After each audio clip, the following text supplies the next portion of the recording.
너희는 믿음 안에 있는가? 너희 자신을 시험하고 너희 자신을 확증하라. 예수 그리스도께서 너희 안에 계신 줄을 너희가 스스로 알지 못하느냐? 그렇지 않으면 너희는 버림받은 자니라.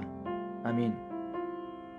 이제 바울은 고린도 교회를 향한 세 번째 방문을 앞두고 마지막 권면을 합니다. 바울은 먼저 자신이 다시 고린도를 방문할 때에는 더 이상 죄의 문제를 덮어두지 않겠다고 밝힙니다. 바울은 두세 증인의 입으로 말마다 확정하라는 말씀을 언급하며 공동체 안에서 반복적으로 나타나는 죄와 무질서의 문제를 반드시 분명하게 다루겠다고 말합니다. 이는 바울이 특정 사람들을 책망하기 위한 것이 아니라 잘못이 공동체 안에 방치될 때에 공동체 전체가 병들 수 있다는 사실을 잘 알고 있었기 때문입니다. 그러나 바울이 취하려는 태도가 단순히 엄격함은 아닙니다. 그는 여전히 성도들을 향한 인내와 애정을 품고 있습니다. 바울은 고린도교의 성도들이 자신의 권위만 바라보지 말고 자신 안에서 말씀하시는 그리스도의 능력을 보기를 원했습니다. 사람의 눈에 그는 약해 보이는 사도였지만 그 약함은 그리스도의 능력을 의지하는 자리였습니다. 그리고 바울이 그리스도께서 약하심으로 십자가에 못 박히셨으나 하나님의 능력으로 살아계시니 우리도 약하나 하나님의 능력으로 그와 함께 살리라고 말합니다. 바울의 이 말은 그의 사역의 기반이 인간적인 강함이 아니라 부활의 능력임을 분명히 드러냅니다. 그리고 바울은 고린도교의 성도들에게 너희는 믿음 안에 있는가 너희 자신을 시험하고 확증하라고 합니다. 바울은 고린도교의 성도들이 단지 외면의 문제 해결에만 집중하지 말고 자신들의 믿음이 참된 복음 위에 서 있는지 스스로 점검하라고 권면합니다. 바울에게 이 자기점검은 성도들이 믿음의 중심을 회복하기 위한 필수 과정이었습니다. 그리스도가 그들 안에 계신지 스스로 확인할 때에만 공동체의 문제들도 근본적으로 해결될 수 있기 때문입니다. 그리고 이어 바울은 자신이 버림받은 자로 보이지 않기를 바란다고 말합니다. 하지만 그 이유는 자신이 변호받기 위해서가 아닙니다. 그는 성도들이 악에서 떠나 선을 행하기를 바라며 설령 자신이 약하게 보일지라도 성도들이 강하게 되는 것을 기뻐하겠다고 말합니다. 바울에게 있어서 사도의 권위는 자신을 높이기 위한 수단이 아니라 공동체를 세우기 위한 도구라는 것을 바울은 잘 알았습니다. 그래서 그는 우리는 진리를 거슬러 아무것도 할 수 없고 오직 진리를 위할 뿐이라고 고백합니다. 그리고 바울은 편지로 강하게 경고하는 이유를 설명합니다.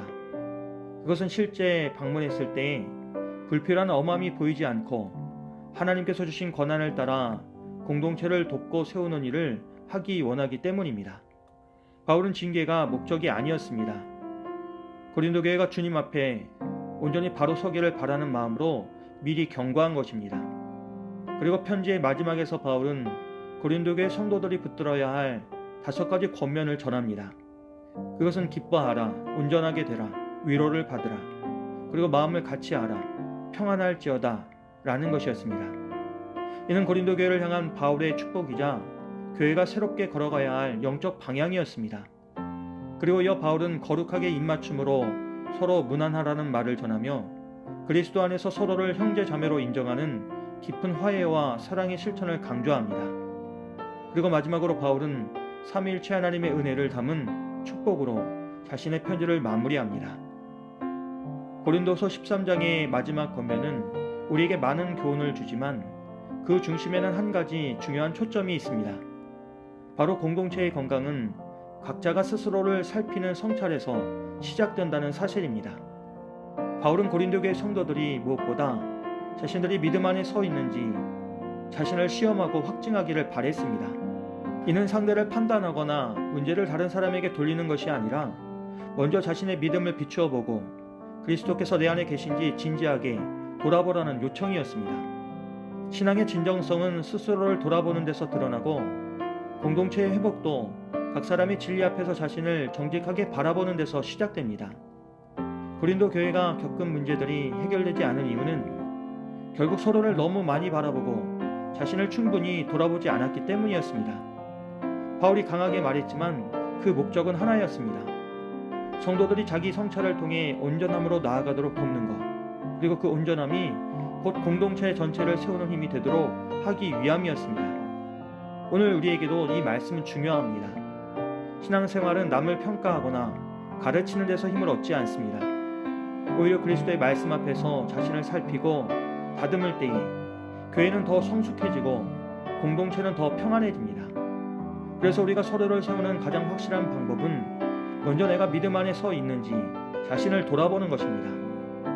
그러므로 우리는 바울의 마지막 권면 앞에서 조용히 멈추어 서서 그리스도께서 내 안에 계신 줄을 내가 알고 있는지 질문해 보아야 합니다. 우리가 자신을 정직히 돌아볼 수 있을 때 우리는 공동체의 기쁨과 평강을 이루는 통로가 될 수 있고, 하나님은 그런 우리의 성숙함 위에 교회를 더욱 든든히 세워 가실 것입니다. 그렇게 오늘도 믿음 안에서 우리 자신을 살피며 하나님이 우리를 통해 이루실 일에 귀하게 쓰임받는 우리 모두가 되기를 주님의 이름으로 기도합니다. 고맙고 감사하신 하나님, 우리의 마음에 하나님의 말씀을 비추어 주시옵소서. 그래서 우리 가운데 거하시는 그리스도와 함께 믿음 안에 온전히 서서 하나님이 기뻐하시는 일들을 잘 감당할 수 있는 우리를 되게 도와 주시옵소서. 예수님의 이름으로 기도합니다. 아멘.